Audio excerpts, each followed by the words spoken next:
All right, ladies and gentlemen, for the sake of time, we'll get rolling on this thing. Hopefully, we are recording it because as council members, I want to hear the input and feedback. Plus, we want to be able to capture that so we can report it back accurately at a city council meeting at a later date. Welcome to the Commercial Property Owner Workshop. So ever since I've been here, there's been concerns about vacant buildings in town. That concern has been voiced to council members and eventually built to the point where council goes, we want you to look at a vacant building ordinance.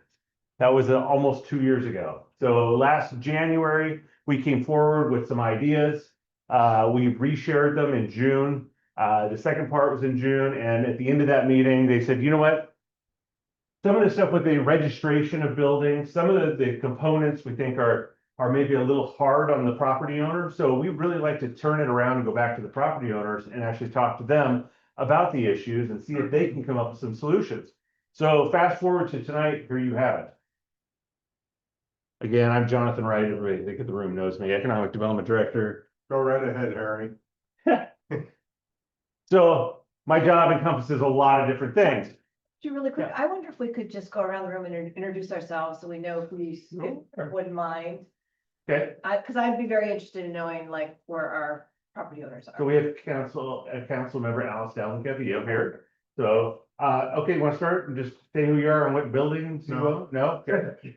Casey Conway, I'm just a citizen. Okay. Rebecca Kosinski, I own a building on Commercial Street. Jared Lalonde, I'm a nosy realtor. Deanna Rodriguez, and I'm following him around. Oh, gotcha. I'm Alexia Todd, I'm the chair of the Government Affairs and Economic Development Committee for the Chamber.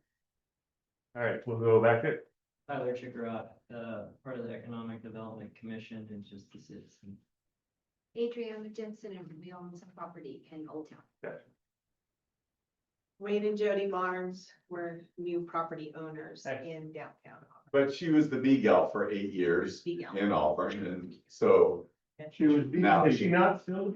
I sold my business to my bonus daughter. Oh, okay. So she's gonna be running it, taking it over. So you're still consulting on the beach? Yes, I am. Yeah, so. Yes, I am. She's I still don't think buzzing we can go around. on. Still buzzing around. but so it encompasses that building on Lincoln. And then it also has, and I was mostly interested because it historic, what was the gas station at Avant-garde. the V? Yes. Yeah. Yeah, that's a great. Now we gotta figure outdoor out, venue. make it look better. That's the goal, make it look better. And move forward from there. Find somebody who wants that Well, spot. yours has only been recently vacant, so I didn't pick on you at all. That's okay, but I knew it was coming. Yeah. The thing is like, that thing looked, that's not me. So, Lynn, working on it. Gantz on the promenade. uh, Shadow Bay City Manager. Allison Harvey, 195 Cherry. nice. Richard Fong, I have the Gold Rush Plaza in Old Town. I haven't forgotten about you. Billy Seven are several buildings downtown.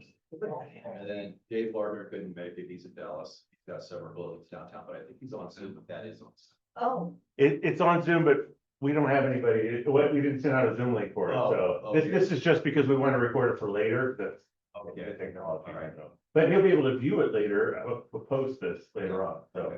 thank All right. you. I just thank you very much. I appreciate seeing the property business owners here. That was very important for me as a council member when this came up and I challenged you to be here to be part of the solution. Because I was not in support of some of the more aggressive techniques, but I want to be able to foster some kind of solution that works best for everyone. So thank you very much, and I won't talk anymore. Okay, there's 180, Oh, right. there was 180 labels on the list that for the mail out. That's how many people got the letter, except I got 2 back instead of deliverable. Okay, so part of this economic development job that I do is I do business assistance. I call it business economic dating. We have people that come in and they're looking for a place. They're looking for, I have a business, where can I go? I really want to be here and there. Of course, they really want to be in Old Town and downtown, most of them. Business expansion, we have this business that's been growing. Now we're looking for a different footprint. We still want to be close to Old Town and downtown, but we need more, square footage. How we doing? All right. Okay. Business development, that's just anything that we can do to help a business grow, whether it's working with employment, companies or finding them, even internships. We've done the whole thing. And business retention, that goes with, if they have to downsize, finding them a smaller place. We do tenant landlord negotiations, spend a lot of time with them trying to figure out what the solutions are and work our way forward. Unfortunately, I did that with Specialized, tried my hardest, and you know what happened there. You win some, you lose some. We have another vacant building. And we're gonna talk to them about that. Which building? All right, I don't like this. It's across from the old plaza. Now it's not working at all. This will be really entertaining to watch. I mean, whether it changes pages or? Yeah, it's this.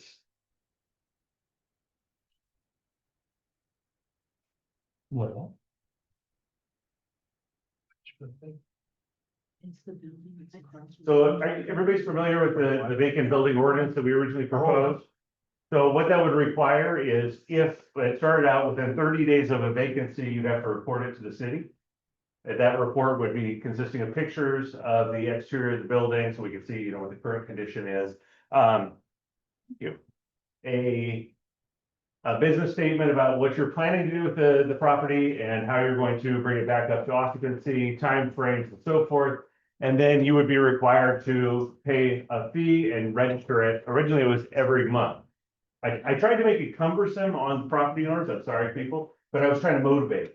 And sometimes putting a fee out there and saying, we're gonna charge you $1,000, that doesn't motivate people. I was trying to make it difficult with the amount of time that the property owner would have to spend, that it would almost be easier for them to, move on and do something with it. So it was mostly a tactic. We had a lot of conversation with the council. We pushed it back to 90 days that you could have it vacant for registration. Some were pushing for 120 days, some were pushing for a year, and then it kind of went to, well, let's just go back and talk to the property owner. So here we are today.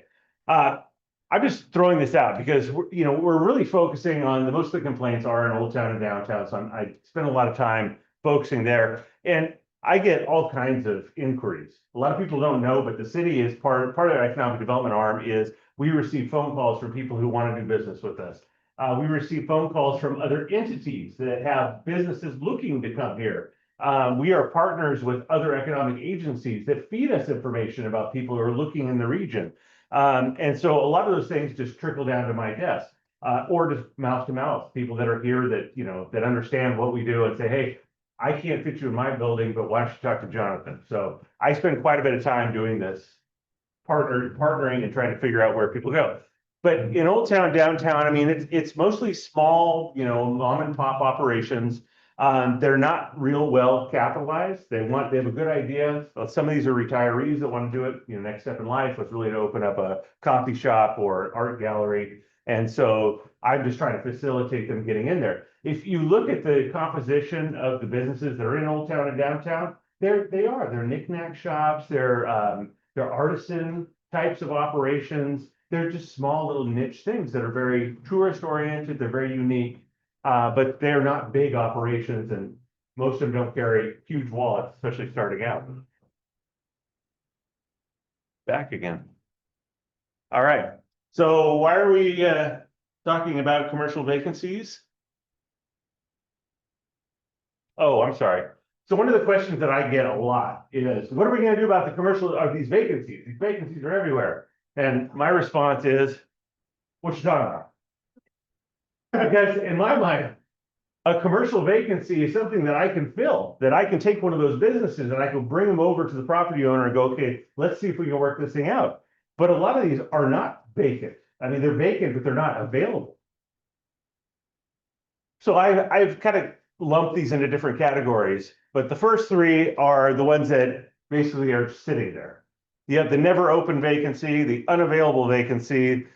This is fun. All boarded up and no place to go.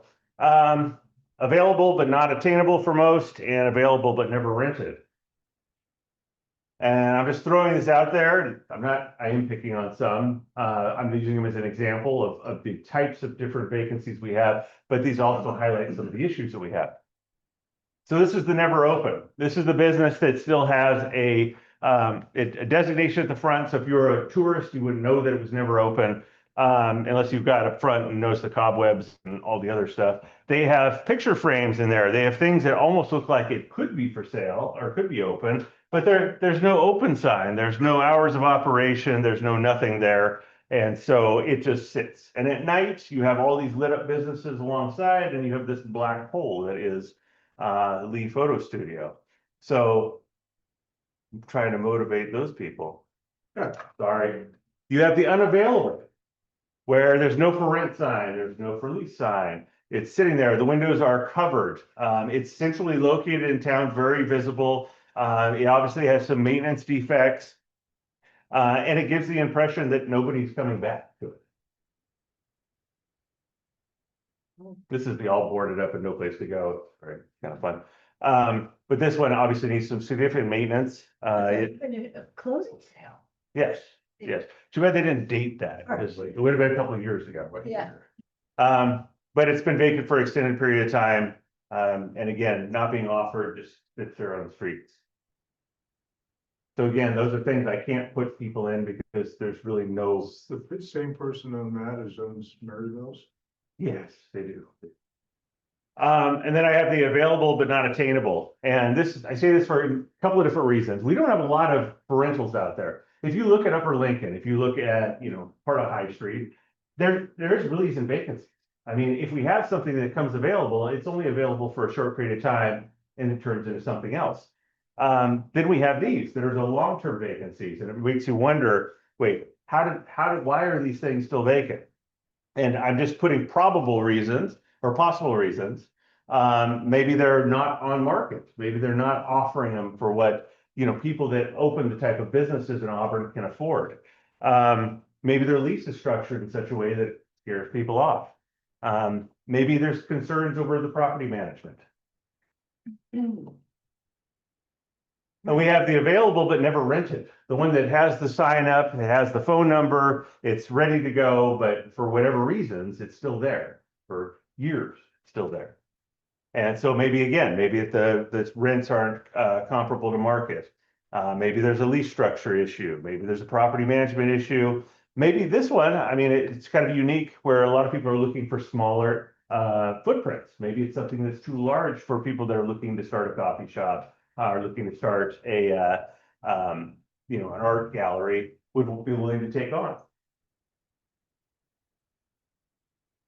So why are we interested in commercial buildings? Why are we here? Really, it's because those things that are substandard or uncapped or just vacant are definitely an economic impact to the city. It deters investment in our town. It harms the local businesses that are near them. Many times when you have a big gap in the walkway there of nothing going on, people don't venture around the corner to see what the business is beyond that. They turn around and they go back the way they came. Yeah, so anyways, and because just having vacant buildings is contrary to what the property is supposed to be used for. So the city council wanted us to turn this around and ask the property owners questions, because these are the solutions we're trying to solve for. Why do some properties lease quickly and others don't? Anybody have suggestions? This is where we're going to start talking, taking input, and really discussing what the issues are in town. Go ahead. For me, 7.5 years ago, when I started a business, I had a landlord that had owned the property for a long time. So he was very reasonable. To this day, he never raised my rent. Right. So it was affordable because he had it for so long, because his mom had it. So it was affordable for me. Right. So old. Tax structure changed. Yes. There's no more passing down from parent to child For the property and tax. keeping the property tax, which is gonna have an effect. It'll either make it sell, or it's gonna make it where maybe that kid wants to keep it, but he's got so much money, he doesn't wanna lease it for. So they Perceptibly. turn over quickly because of affordable rents. But they also could be more expensive because of the tax structure. Depending on it, I may deter people from. Billy had it up first, sorry. I think our issue is sizes. People want smaller spaces now. Right, So like the bank building, it's big. Yeah, we've had multiple people look at it and it's reasonable rent compared to what we were getting out of the last bank. Yeah. But it would have to be split to make it more affordable. So it seems like our smaller spaces rent pretty fast. They do. It's the bigger ones that are the issue. Again, if you look at the list of types of businesses that come in here, I mean, they're inherently in smaller places. Right. I have somebody interested right now in a wine bar, and I don't know what size footprint that is, but 300 square feet is probably gonna be, maybe what they're looking to start out with. But I told you. it was Rather than, 20,000, not 20,000, but it's what, 8,000 square, 7,000 square feet, the bank building? 4,500. 45 there. All right, What are the challenges of splitting it? Split. Like Oh. 4,500 square feet into 2,000, 2,500. So we had, Old Republic 1.5 buildings, another Fountain Company 1.5. And the issue was, at that point, upgrading everything, the wire sprinklers, so what's that? Meter might be $100,000 down, everything wire sprinkler meters, and then you gotta install it. Split the bathrooms, split the power, yeah, it's got tons of power in there, bank, it's got 600 amps, Right. 3-phase, but there again. Gotta separate everything out. So that tenant improvement probably would be $200 a square foot, maybe a little bit more. So on, 4,500 square feet, that's $900,000. Right, yeah. Lynn? I think different landlords are motivated by different things. Money is driving everything. The investment is huge to fix a place up. Right. Some people, they'll find a place and it's attractive. Other people might show up and say, parking sucks here, I'm going to Roseville. You know how I feel about the lack of parking, despite the beautiful signage. And then, our sidewalks don't look that great. Maybe, if you were a property owner, you'd look at some of our tax bills and the sewer bill that we're still paying. A good chunk of our tax bill is still related to sewer problems from 30 years ago. Every time I get a tax bill, that pisses me off. So overhead costs are driving rents and Yeah. pushing things. Everything is cost and revenue, right? Right. And things are very expensive. Right. I heard you say something else, though, and part of it is the value of what the city offers with streetscape and those types of things play into your availability to rent. Parking is the biggest thing. You guys allow things to happen when someone has zero parking and it clogs it up for everybody else. I am burdened now by the Hillmont. I love it. It's the greatest thing. It's awesome. But that area is now clogged up and what was already a bad problem is much worse there. Right. I am now burdened with people coming into our lot and dealing with, using my lots when how am I supposed to control it? Right? We need So- more parking. So we're kind of branching into number 2, right, with this conversation. What challenges do property owners face when trying to rent commercial spaces? So we're talking about overhead costs, we're talking about parking constraints or availability of parking. What Capital other expenses. capital expense? It's big bucks to do anything. Right. And tenant improvement costs, like today, just to do work, on a building. Yeah, it's crazy. You streamline, things are so much better here. Oh, yeah, we get things out the The door cost quick. of construction and dealing with people, it's just horrendous. Yeah, our insurance, we were dropped, and so our insurance tripled, Is it fire insurance or is this just property. just property insurance? Yeah. The property insurance costs, again, overhead costs, but property insurance. Yeah, my insurance went up as a business owner 62% 2 years ago. Just regular liability. Regular liability, 62%. That was an ouch. I mean, is there any explanation? I mean, obviously, it's not tied necessarily We're to in spot. California, Right. that's the explanation. Okay. Everything's gone up. Right. And we went to a new computer system or whatever. We've updated our computer system. They said Yeah, you weren't paying enough 62%. before, that's what they paid. Yeah. So that's a big ouch. That's a good- So we've hit costs quite a bit. Yeah. We've got that. But what other challenges do you guys face to renting commercial spaces? I mean, is it finding quality tenants? Is there a lack of people interested in the buildings? Is there a lack of, the types of businesses that you'd like to see in your building? I mean, what are those constraints look like? I think it's lack of money for the tenant, improvement. We can't fund every restaurant at $200,000 a piece. So Right. we have them fund their own because they end up stripping it. Right. So we'll show it 15 times and one person will have the money and everybody else has a great idea. They got great ideas. Right. They just don't have the capital to do the project, Right. that's probably our focus issue. And it's, So you get quite a few people that are interested and they come in and they've got these great ideas, but they just don't have the investment. They just don't have the capital. And then if you want to say, hey, I'll do it and I'll amortize it on the rent, then the rents are way up there. And then if they flake, you're totally screwed. So we property owners, we assume a lot of risk, right? We don't come to us. I can't believe you're still talking about that vacancy penalty. That is mind blowing.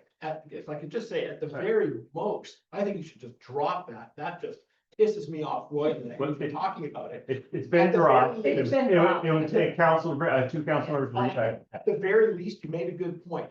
Maybe require people to have some lights or maybe have it not look dark, but bear with us. We want to rent stuff out more than anybody. The Lee family, that's a unique situation, right? It's a generational thing and taxes and effort, and that's a tough one. Right. But yeah, maybe you could talk to them about making it look alive at night. You know, Yeah, I mean, you kind of jump down below to number 4. But okay, let's say we did put together a vacancy ordinance. That's not one that necessarily penalizes, but says that if you're going to be vacant for longer than 60, 90 days, that you're required to actually cover the windows with something that's aesthetically pleasing, given some design guidelines. Is that, I mean, yeah, right. I mean, I'm just thinking like Livingston Building. You go by, you flash by all those vacant windows. Well, if there's things that look, like things are actually happening there, maybe it wouldn't feel so vacant. Taking down some of those yellow signs. Okay. It's abundance, it's crazy. I mean, One of the things that bothers me, like the Livingston building, the reason I'm here, is that when people come off at Elm Street, come down to High Street, they see all those empty buildings in there, all those big signs. They say, oh, nothing's happening here, I'm gonna leave, I'm gonna go somewhere else. Right. Of course, the problem with that building is, it's not a problem of under renting, it's over renting. Right. And the other one is, of course, the old Marybelle, which has been what, vacant 8-10 years now? And people come in and they see that, and it's, Yeah, it's focal point, right? When you turn off the freeway. yeah, sort of keep jumping in. There's another focal point that I think is an eyesore and holds us back. Just like you might look at the Hink block and not the Hink block, the Livingston building and go, that's a little crappy neighborhood, I'm gonna move on. As you come off the highway on Elm Street, I've mentioned this to you before. You come down the high street and you're confronted with this big stone wall for Pete's property there. The hotel used to be years ago with no railings, which I can't believe no one's fallen off of. And it's got these crappy signs, that you don't go there. You want to rag us for having a vacant space when you should be all over those guys for having it look like shit driving into our town, right? That is where you should exercise some powers. Okay. We've all introduced ourselves, so now that you just popped in late, you mind introducing yourself? Peter, Crystal Peeps. Gotcha. Oh. timing's everything. Pete, where's your dad? I thought it was, you know what, that, The timing, the- that was like a regular city council meeting, so I just, we thought it would be, coming down. Excuse my. No, this is very interactive. We're doing a workshop, so we're actually trying to Yeah. we're trying to pull the property owners and figure out what we can do. I give a little background. We went through this vacant building ordinance and tried to put together some pretty stringent regulations on the property owners that would require them to register buildings if they're vacant. They had to do some activities. And we backed off of that and now we're turning it around on the property owners and going, okay, how do we deal with this? What tools should we be looking for to help fill these vacancies? And I went over a bunch of different kinds of vacancies because some of them aren't available. Some of them are just there sitting or you have like the Livingston building down there with Ethan. And when you send people to them, they just don't, they come back and go, no, I want to look somewhere else. And so it's, it might as well not be available. So, so we're just going down a list of And he questions. doesn't care, Exactly. the owner doesn't care. We're going down a list of questions, and just trying to figure out the answers from your guys' perspective. So we've already kind of gone over the first two. Talked a little bit about number 4 here about, okay, if we did put together some type of regulation where we're going to Now you gotta introduce yourself, Michelle. You're the latest one. Michelle Tugwell, CEO of the Auburn Chamber.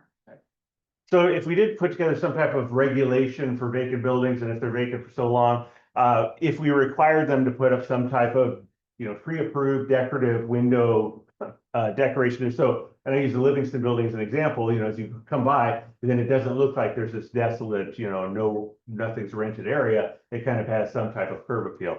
I've used that in other cities where we actually took old art from the history museum and we put that up in the window, and it kind of became its own like little history piece. As you walk by, you could get information that way too. I just had an idea, and I wonder with our vacant spaces, especially those that are been long time vacant. And I think about yours in particular. What about establishing a partnership with the Arts Commission whereby you can maybe display art in the windows so that there's a collaboration there, so that the business owner or the property owner, excuse me, isn't having, there's gonna be costs, and there would be some cost improvements, but there might be a way to beautify it, not a super high cost. What I've run into with those is that the artists are weary about doing it because of possible damage between Okay. humidity and other things. So unless it's reproductions and it's, then that. Well, something like that, or Right. even, maybe even like the high school art, or, Sure. I don't know, I just think about a way that we could maybe collaborate It's a that way art with program. community collaboration, Right. beautification. Obviously, the goal is to get them rented out, but when they look better, Right. they're more, Incredible. When it looks Well, alive. and you think that's about, the key. Like Yeah. Maryville's, look at all this stuff that's happening, all this beautification that's here. I want to be here, even if there's spaces. like a So- holiday decoration like Marybell's windows, that has like lights at night and something very, just like. Haunted houses, it's, and that, it's pretty cute. Well, the Yeah, open seasonal window, more. Yeah, the open window next to the Bee Gal shop in Ethan Conrad, it's. Oh, yeah, the been blank blank one.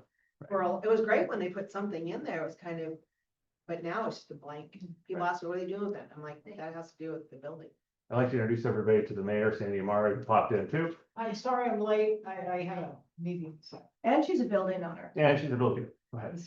Yeah, in Old Town, we had, I guess the Historical Society gave us these beautiful posters that told us all about our building. So we have that in our window. I'm thinking like some of these buildings are very historic, maybe a larger scale information about the history of the building, some old blown up photos. Right. Then it goes back to kind of like that history museum on the street kind of thing, where people who are interested in thinking, wow, it's a really cool old town, like, oh, did you know this about this building? You could use it, just the large scale decals that you stick on the windows that cover the whole window with a historic photograph of what the building was doing. Or a map or something kind of like, or the photos are a big thing. And that's great, like for Old Town, but like I said, some kind of collaboration, something like that, just to make it look alive and. Well, attract. even our first space that we rented was from Ethan Conrad in, the Gold Country Mall. And the person that trained my husband used to live up here and said, oh, that's the old Montgomery Ward building. Yes. And I'm like, oh, that's so cool. So just to know, Where- something about where this building was, in the beginning, or, I don't know, It's it's just an idea. interesting. So mostly, are we talking about the areas? When I think of Auburn, the thing that sets it apart from other big towns is the old town and the, what's Yeah. that called, downtown? Downtown. So that part is what really is what people are, when they're coming up from the Bay Area, they're tired of what's down there. They come there and go, oh, this is so cool, Right. or that's what we hear, and having those photographs of why this is so cool and all the history that's around here. That's important. So those signs are good. Yeah. It doesn't translate quite as good to, I don't even know where the other buildings are that are a problem out of that. They can't, There's not as many, I mean, Yeah. it's not as prevalent. You have the Save Mart shopping center there. There's some in the corner back there, but they're not, they're not inner tourist node where people are walking or driving by all the time. They're kind of Yes. out of sight, out of mind. And those actually get rented and then, they kind of go back and forth. So, that's not a destination. yeah. I believe that when the intent was for the council to start out, and what I've heard as far as concerns has come from the districts, Old Town and Downtown District. Those property owners or business owners that are like, this is a deterrent for our business. People turn onto High Street, go, there's nothing here, and never, go much farther. Or they look down High Street, go, why would we turn down? And now to me, we're at the focal point where that corner is, could be way Amazing. different than what it looks like. You look back in 1922, when they built that gas station, that family decided to have that little store, Jody's store, next to it between the bank was like a little park before Montgomery Ward's went in. So it was her store, then Montgomery Ward's. Both those buildings have those, what were, I guess, beautiful murals that look like everybody's just kind of gone, okay, what do we do now? They've been on there 93. 30 years, I can't So- even imagine. And Viola, I think, put that. Yeah. Window. Yes, I don't know if she did both or one or Very the other, but He did both. I remember when she had it done. yeah. Yes, The one on top, in my opinion, should go. Yours is beautiful. The ones on your building, it's kind of like a logo. whatever you guys To me, think. the one behind it detracts from downtown now. which one is The it? big Map one on. The big map one, I think it can be so much better if it was a brick wall. Yeah. Whatever. You'd be surprised if people stop. But it's gotta look I think better. it does. Yeah. That's a big average. You talk about focal points, man, you guys are gonna be looking at me, because that is historic Route 40 and 49, that intersection. Yeah, remember they said 120 days, so your clock is started. No, I'm gonna do it, because I don't like it either, because I've said this to her, I go, this is an important, We want to For stay as a everybody mural, that the one, we can for work sure. together, make it look better. Yeah. The roof's going on and the thing's getting painted. Right. Is that enough? So Yeah. let me even turn this Everybody- around, go farther. I kind of know where this is gonna go, but what can the city do? What can you think of as property owners that we should be doing to assist you to help fill vacancies or to help with, the aesthetics that might help fill other vacancies around? Give us your thoughts. Len. Sidewalks for sure. Yep, Continue sidewalk. the conversation about parking and maybe do it a one-way street once you have a big parking structure. Have all the parking lots lit at night. And then work on guys like me to try to get the facades lit, having it more attractive at night. Good. Billy had it next, sorry. So Sure. we talked about with the vacancy, we're gonna have a list of vacancies. I think you should have some sort of list of available properties, because if someone calls Economic Development Director Jonathan, hey, we want 1,200 square feet, what's available? You could have a tear sheet. Not that everybody's gonna update it, Yeah, but something that's like, hey, here's 18 of them right here. This is all that's available right now. Go check them out. Here's the landlord's phone number. I mean, I would give you everything. so this is I how, wouldn't care. it makes total sense. This is how small Auburn is. I'm like, yeah, I know how many we have. Yeah, right. It would be easy to do. And then, if they came and looked at my building, it's like, yeah, this might not work for you, but he's got a list of 6 more, 8 more. But that raises a good point. Like if you as landowners were feeding me information about your properties that I could then repost on the city's website, that I could have a special place on their opportunity area to put up there so we could help with the advertising for that, that would be something that we could possibly do. But it's gotta be specific for downtown and Old Town Auburn. It can't be Highway 49. It can't be every real estate agent throwing their lots and their houses on there for Right. advertisement. It's specific for what's available Yeah, right now. commercial vacant properties only. And honestly, I don't think we'd have that much problem with 49 because I don't have that many vacancies out there. And if I do, they turn over pretty quick. Kelly Moore is the longest one, but there's some ongoing issues with that one that got cleared up, so. Right. Yeah, and then like the Sears now is gonna be a Avocado. Mexican market. Oh, And deli.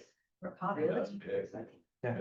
So Serious. again, I mean, that district, I don't have a whole lot of problems. So, but Old Town Downtown, that's where, I mean, that's our primary Just sewer wondering- so it would naturally happen that way. All right, so any other things that we should be doing? I heard, increase the sidewalks look better, street aesthetics, parking, maybe even tenants or building owners doing some extra things on theirs. Go ahead. You did a Vaughn. redesign in front of the old Plaster Savings Building. I think Mike Murphy did all that, but where you filled in the sidewalks with new town square and Christmas tree and fire pit. And all the shops in there filled in, just like clockwork. Right. After all that was done. You take care of the common areas and I think the shops will fill in. Yeah. But then you've got the large buildings like the Gil Security Pacific Building. I mean, that. You're limited in what kind of tenants can go in there, maybe another family and so forth. So that's gonna be a tough fill in. Right. Even if you remodeled everything around the outside of it, on the common areas, or you have multiple shops, whether it's Old Town or Upper Town, wherever, when the city sidewalks fill in and. So streetscape, so doing the streetscape designs or finishing the streetscapes, we've already started. Oh, yeah. That's gonna, like, well, you have plans for the, We don't have Wayne, what is is it, it Washington? Washington Square, yeah. Yeah, where you cut off, and make it one way and you lose a couple of parking spaces, but you make it. Yeah, and all that outdoor area. And fire pit and the same thing, and Old Town wanted a water feature to go with it, so even one up downtown. That's a closed, quaint community, I think. Oh, the stream runs gonna do that. Maybe a lot of tenants who Daylight. want in on the enterprise, taking out some space and running a business. So, There's also an approved streetscape plan for High Street. All the way up. That the whole thing, so, that's being put into the CIP, and that we need to find funding for, but there is a plan to shrink High Street down because it's so wide. And then put some wood lot stuff, street trees, just make it cleaned up and look like. So, yeah, so that is part of the, that's gonna be part of the CIP.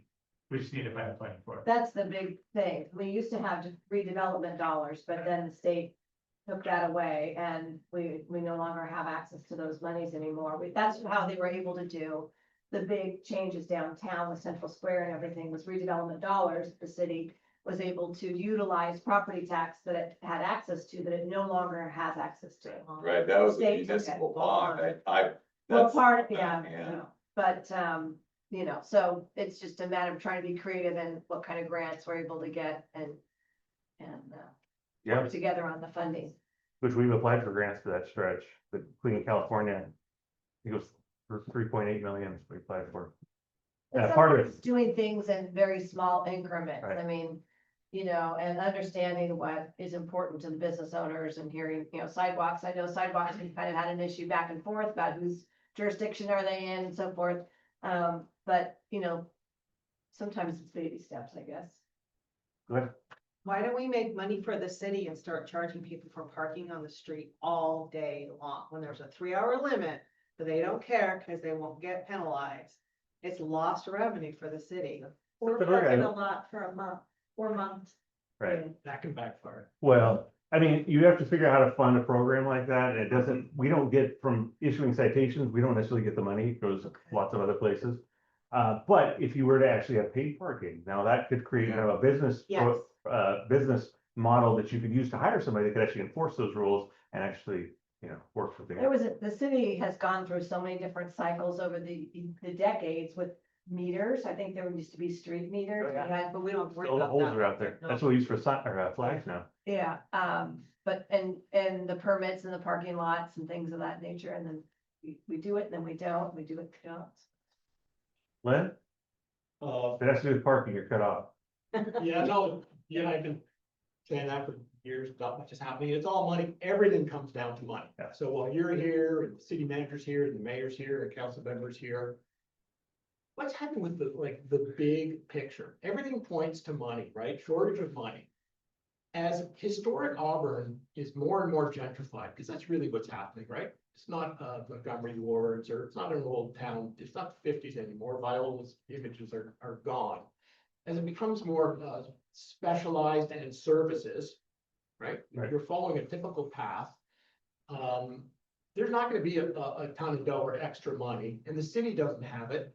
Whatever happened to the big picture annexation efforts? Find some land, let's get our own big box store like Loomis did. Let's increase the city's cash flow and do whatever the F we want 10 years from now.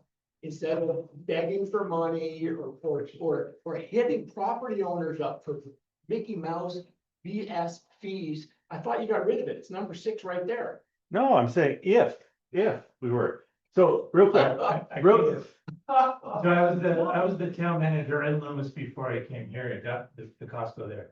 So that is part of the long-term plan. What we're doing is doing a general plan update now that's looking at, 20 years out to the future. And then the next piece of that is annexing Bowman, because Bowman is sort of bare dirt. It's got 2 interchanges. And we can get something like a Lowe's, some kind of a big box store out there. So that is part of where we're working towards. But, our general plan that we're working with now is 30 years old. It was done when I graduated high school. And so yeah. And then also looking at Nevada Street, going up towards, North Auburn. Yeah, I know. Doing 49 doesn't make sense because that, with all the big box stores that they have now. Tax sharing agreement. So tax sharing agreement, we don't get anything for 25 years, so it's a loser for us to do that. Placer's gonna be unbelievably hard to negotiate with, right? Everything is gonna be unbelievably difficult because they're at another level. We don't have an Ed Graves in the county. Can I just throw in the loop, a property that they might be interested in? Robinson Santa Grata. Yeah. Pat and, Paul. Yeah. Own that now. It's like 10 or 13 acres or something. I remember Yeah. Paul telling me about it years ago. They are loyal, great Auburn people. They might wanna come into this. That one property right there across from the plaza could be our little big box center because they would cooperate, but then we'd have to figure it out with the county. I just wanna put Right. that out there because all of the things in the past, off the highway where OC Taylor tried to do things, that's long gone. Out by the airport, there's no land.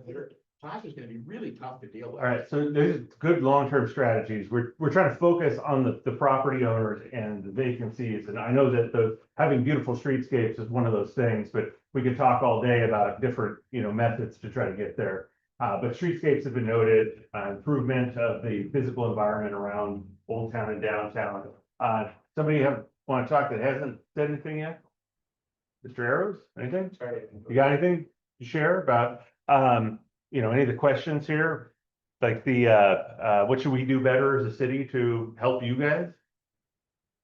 I kind of feel like I'm in my own little bubble up there right now, to be honest with you. Right. It's like, I'm having my own wars in home, Okay.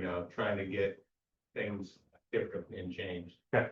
And so, it's a little rough, with what I'm dealing with, but, I'm here to hear out what everybody's thinking. And I mean, it's funny, this is probably not supposed to say this, but my wife and I talked about this, like, if Auburn wants a parking lot, literally, like, I'm starting to think like, what is our building doing here, and so.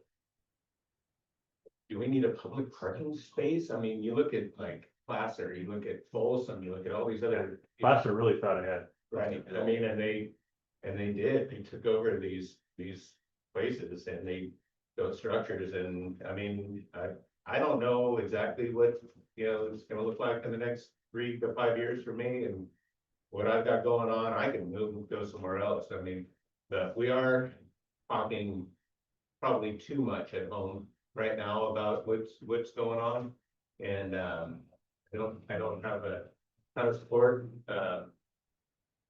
in the family right now, but it's definitely gonna be, something's gonna happen there. And I mean, I understand that where we are, where we sit, what that looks like, it's a perfect piece of property for a lot of different things. It is. And I'm aware of it. My brother's very well aware of it. We're also, been doing that bar for 29 years. Right. Would you guys sell that? Would we sell it? Yeah. I'm not the person to talk to about it right at this moment. Your dad controls all that? Yeah, and I can't get out of it right now. So I've talked to your brother before, and Yeah. he's aware of what, I do. And if you guys need assistance or you wanted to sit down and talk about options or things we think of as a city for the highest and best use for that, I mean, we're here all day. And Yeah. I've already brought him a couple of people that are interested in the property. It goes no.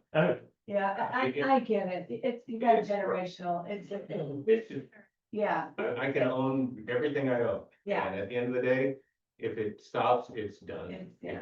It's done. And That is a totally different challenge in its own Yeah. right, so I understand. And so, Yeah, but I just want to put the plug in for economic Yeah. development, because we'll help with whatever we can. even- yeah, and I understand where that property is. I can envision a lot of different things, you know, but how does that work? I mean, I don't know. I see that property being about 20 feet lower, to be honest with you, that whole thing bulldozed. You can go parking underneath, you can go commercial, you can go residential above. There's a lot of things that can happen. Yeah. So, this town needs places to live. We all know that. Okay. I mean, Yeah. we have all these rental houses, you know, and We need more housing, that's for sure. Yeah. And something that would feed into downtown would be amazing. It's why we built the form-based code. The form-based code was designed to do residential above commercial, so that we could start pouring in that natural economy, Yeah. getting people that could live here, that could They walk. don't have to drive and park. Right. Yeah. Right, because they work from home and they, like to go to the coffee shop at, Depot Bay, and then they hang out at the station house at night, and they take a jog in the canyon during the daytime. Okay, real, yeah. Quick. Absolutely. So, is there, are people finding that maybe the city could be a little more helpful when you're trying to do improvements to get your tenants in? Has that been an issue, or is that something we can work on? I just had an issue with the previous planning, this one's it. And I don't wanna point fingers, but if there's something we can currently I do. tried to get approval for my awning in front of the building, and for a year and a half, no response. Email, just no response. It was like, well, let me look at your file and I'll get back to you, but And, I think that's important, that because the city needs to make it so that we can help you, provide improvements, yes. I usually have negative things, because I'm trying to, kind of push things, to go outside of the box, but for me, I think the new blood at the city, you guys keep doing what you're doing. I think it's great what you're doing, the social media, the signs, all the efforts, stuff like this. You're just starting, keep rolling with that, because it's a beautiful thing. You're really helping. Yet it's too early to judge, I think. So I would say keep going, streamline things, but keep doing what you're doing, because looking in from outside, it sure we're looks moving in the good. right direction. Yeah, And it'll take the time to, Auburn's evolved since I came to town 45 years ago. You see everything changing and moving towards the better, but it takes time for all that. Right. So. And we are moving in the right direction, but, I just wanna hit over parking. So, You're at, the parking that Lynn's talking about, so when Placerville built their parking garage, the same architect designed one for Auburn. Cause we had the old. where gas Depot pumps Bay there, is, or Depot right in Bay. that area, right? I've Correct. seen it. Yeah. It came off of Cleveland, there was a parking structure designed right there, and it passed everybody in city council. Though tipped it the wrong direction. So that was, otherwise there would be one built from the 70s, and the plans are in the basement.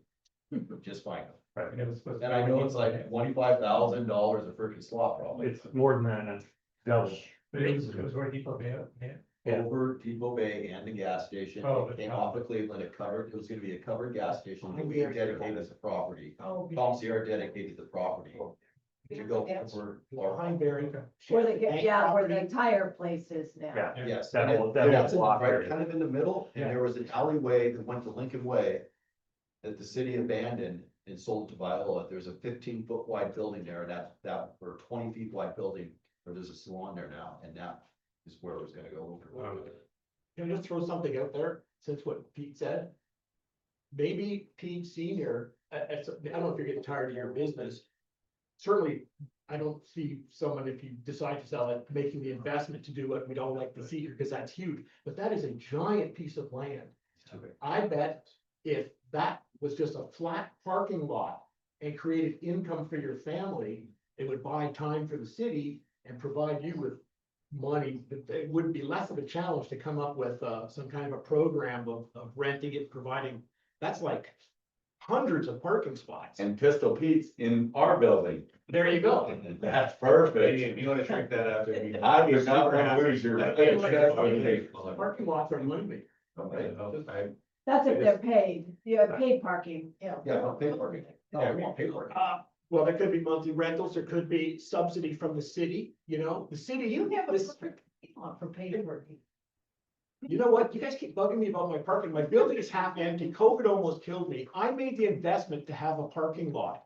So I was, in my opinion, smart enough to make that investment and have stuck with it, and now everybody, parking's a problem, oh, why is Len being a nice guy? I need it for my building, it's half empty, right? You need it because that hotel that you're gonna develop in there eventually is gonna need all that, so. You know, you want to speak to private enterprise here, right? So we gotta think about our own investments and Right. money. And it's not all just doing good things. We need to survive and have a lot of things that you may not appreciate or wanna deal with. I'm just saying that there's ways to, that, if that building was great and that was a giant parking lot, I bet you could come up with a program where, you know, start charging certain businesses that have zero parking. There should be a fund building up for building stuff. That'd be a cheap way to have hundreds of spots downtown. Yeah, I'm not trying to keep people past 7 o'clock, so I do want to address the last question, though. If the city were to create a vacant building ordinance, what, from a business owner perspective, could we do to motivate those long-term vacancies to do something with them? Mr. Funk? I would isolate those property owners who are apathetic towards their renting of their property, they're out of town, unavailable. But for the majority of us, we're not subject to that because we're here, we're available, we'll rent it immediately. Right. But there are isolated few who have left it abandoned or it's in their name, but they're doing little or nothing to get it rented, but Right. those are the only people, because the rest of us have a mortgage, they have a property taxes, they've got insurance, outrageous insurance to pay for. We're motivated to rent it. Right. But there's a few who aren't, or they given up, or they. And I think along with that, to keep it really nice, because it's attractive for homeless if you don't. That's the only thing that I think any ordinance would contain, which would be what you're saying there, is keep it Yeah, take maintained, a and look at it. so forth. So not the for rent ones that are out there, but really focus on the ones like the first three that weren't for rent. They're Right, just the ones that- sitting. Ones that are creating a problem, right? But we're here, we're not creating a problem, I've got a health department, like I've already talked to you separately on that, I've got health departments, puts all these stringent requirements on a new restaurant. Even though it's already there. At my building, people come back there, well, it's gonna cost me $200,000, I don't have that, right, but I wanna be there. Right. So, but I talked to Mike Holmes and you say, oh, what if you, implement a fine for those who don't get their place rented? Well, I mean, you have to understand, it's not that simple. Yeah, I told him it wasn't that simple. Like I said, you're not gonna get my vote on that. Right, and the intent of the ordinance was for the highly visible spaces that really are detracting from the overall landscape. That they do that, right? Yeah, Yeah. Is it because they're trying to charge too much per square footage for an area that's suitable to maybe Sacramento, but not to That Auburn? may be. I think that's. That is my understanding with some of them. And so they'll come out and say, okay, we have market rents, and it'll look like apples to apples, but then you have to share the common space costs on top of that. Then it's triple net, and they put it on everything for you to do within the building. And it just, at first you have that dream, and then it starts to diminish. I see the turnover at the Gold County. Right. They're there for a year and they're out because they can't afford to stay longer. And they They'll have, get maybe a better deal for the first 3 months, 4 months, and then it's just like, and they'll give you half rent yes. if you move in and you need help, but for the first 3 or 4 months, unless somebody is interested in the site that you've already moved into, then if that interest, comes forward, then you either move out and let them come in, or, it's very Big turn. interesting. And then- That kind of was when I said the structure of the leases and the management issues. I'm just saying it probably is one of the issues, but I'm not saying there are issues. Cinnamon?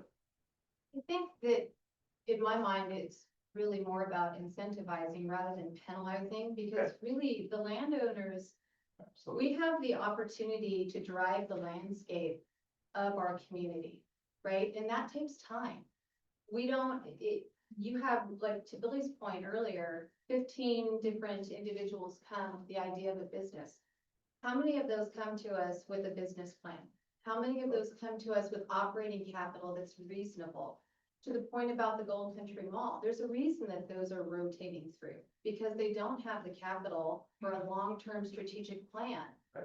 that's going to continue to build their business. So sure, do we have people coming through with interest? Absolutely. But whether or not they're qualified to remain there long-term, and it's no better for the city to have a continuous turnstile of vacancies than it is to have the vacancy there for a period of time when you have someone who's actively participating in building business within the community and driving the overall landscape.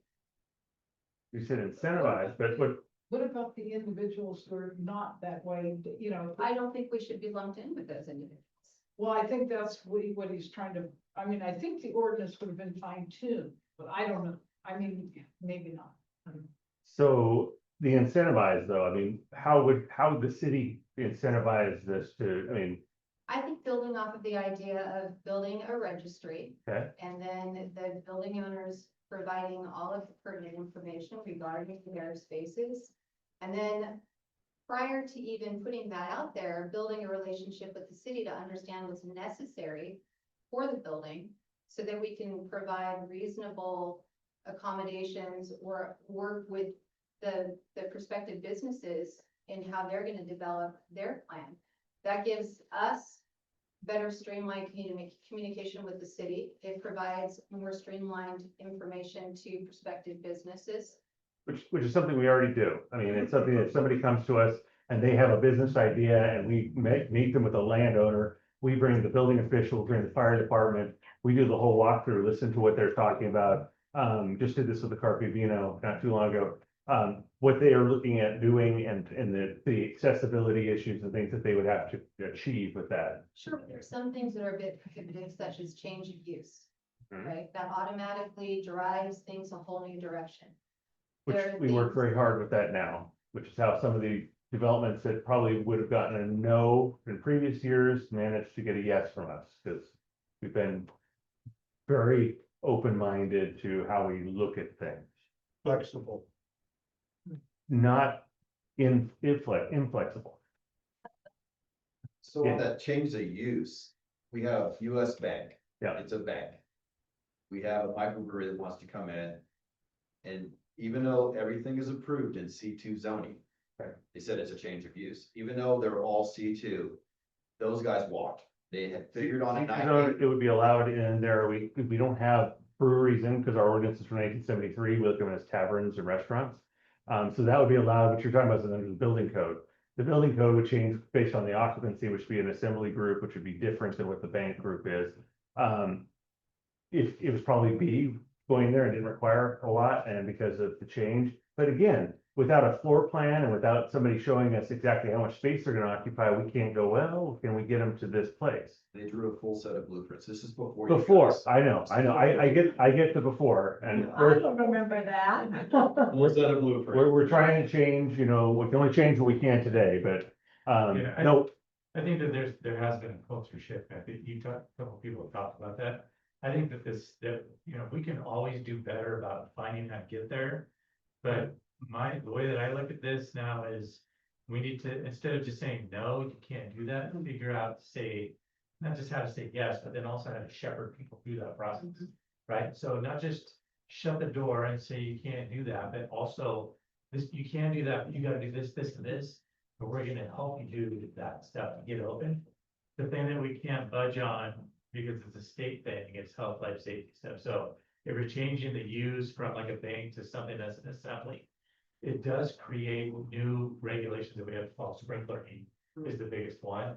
And there's nothing we can do about that, but we can do stuff like defer fees, right? So instead of paying your, I don't know, whatever fee it is up front, we can do it like a payment plan, spread that stuff out so you can get open, put your capital to get in the building. those open, and then sprinklers in. pay us back later down the road. well, We can do a lot of that. We can't do that we can't waive fees. Because it creates a regular thing that'll basically double the price of your Yeah. project, but there's a lot of stuff we can do. So, but we need to, I think that I talked about this yesterday at the chamber thing, like trying to change the perception of the town is difficult to deal with. I think we're getting there, but there's a lot of work left to do. And it just takes people who are like, have a good experience here to tell the next person that, yeah, it's not all that bad. But we'll do what we can do to get it fixed. So we can change the paint color of our building possibly, because that's, people say you can't do that, you're stuck with the color, and I'm like, No. That's Something come that talk we need to to, us.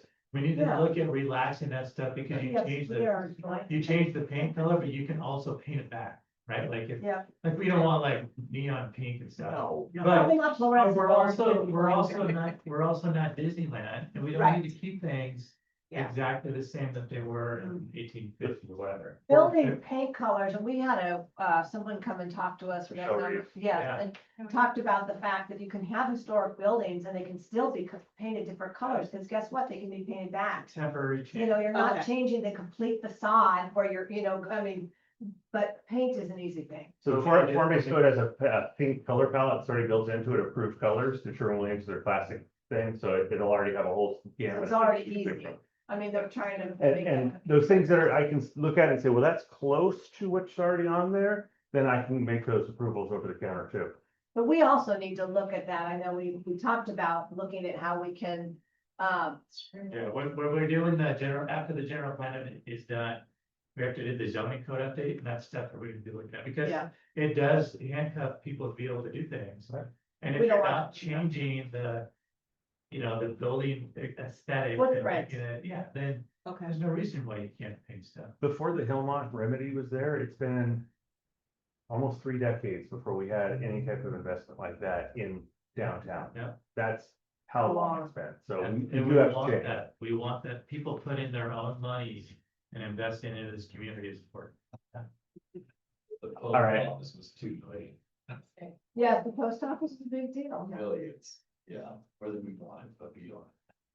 Folks, we're You know, gonna, when you're saying incentive for the landowner, it's also, that's an incentive for the person coming in who wants to lease the building, because everything you do that makes it better for us is gonna flow. Right. That person's gonna see that right away, that, hey, this city is helping out, Yeah. and I think it's twofold, at But- least. when you go into Old Wells Fargo, you'll see that a lot of the floor space is taken up with either bar space or these bowling alleys that are in there. That was intentional.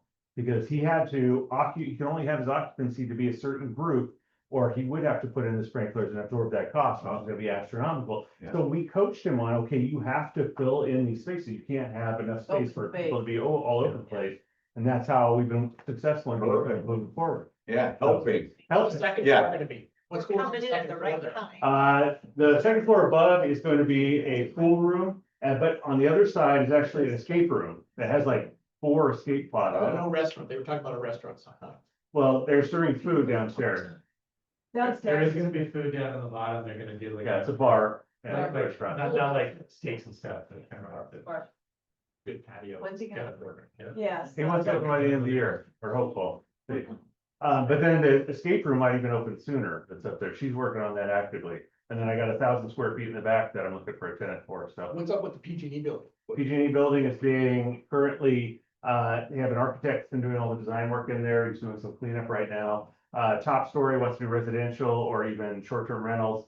Below that, he originally said he's gonna put a bar in there, now he wants to have kind of a meeting room, and then down below is gonna be a restaurant with a bar. So sprinklers and elevator going in? Oh, yeah, all that. Wow, that's big bucks. But like I said, if we can find exemptions in the code that meet the code standards, we'll apply those. So, folks, we're gonna run out of time here, and I don't wanna take too much. Is there anybody that has anything that they wanna add, that they're just dying to say that it's most important, it's gonna change this whole thing for us? Change. I love Auburn. I've been here since '07. I absolutely love it. I feel like I'm part of the community. I'm grateful I had a business running there and it, did fair. Well, we're all, right, we're all here. As Lynn knows, we have an open door policy. We're always here to help with whatever, just give us a call. Well, your door's open because I walk through it all the time, but I think I'm you. Yeah. Do not punish the people who are trying to get their place rented. Yeah. Noted. She wrote it down. Or else. that this is the direction that this went after going to the city council meeting, and the only thing that I would add to that is that I wish that this is how the conversation had started, as opposed to in reverse. Good point. We learn every day. So, and staff especially. You know, you think you're going the right direction with something and then you don't think on the periphery, you just don't, you have the blinders on, you're heading that direction. And yeah, it's always good to regroup. But then on, what Jonathan said, there was a lot of impetus from Old Town and Right. downtown. A lot of pressure. of merchants and people, your tenant, all of your tenants, my tenants, who are very interested in making sure that the Auburn doesn't become a little parking lot with empty stores. As a people. We need income. Yeah. Yeah. My roof's $40,000. Yeah, bro. All right. Well, thank you all for coming out.